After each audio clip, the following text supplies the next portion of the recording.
आणि मुंबईमध्ये शिवसेना आणि भाजपचं अखेर ठरलेलं आहे। मुंबईमध्ये जागा वाटपांचा तिढा हा अखेर सुटलाय।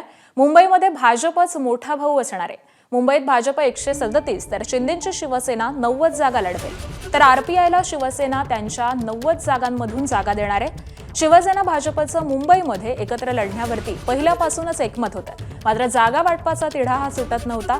जागा वाटपासाठी समन्वय समितीकडून बैठकांचं सत्र हे सातत्यानं सुरू होतं आणि अखेर अर्ज भरायला एक दिवस बाकी असताना रात्री उशिरा हा तिढा सुटलाय।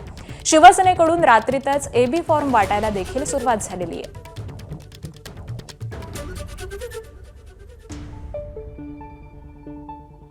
भारतीय जनता पार्टी, शिवसेना, रिपाईची महायुती ही मुंबई महानगरपालिकेच्या 227 जागा लढणार असून या ठिकाणी भारतीय जनता पार्टी 137 जागा 137 आणि शिवसेना ही 90 जागा 90 अशा जागांचं वाटप हे झालेलं आहे। महायुतीचे इतर घटक पक्ष या आकड्यामध्ये समाविष्ट केले जातील। येणाऱ्या काळामध्ये एकत्रितपणे प्रचाराचा शुभारंभ केला जाईल, एकत्रितपणे प्रचाराची कॅम्पेन असेल। एबीपी माझा, उघडा डोळे बघा नीट।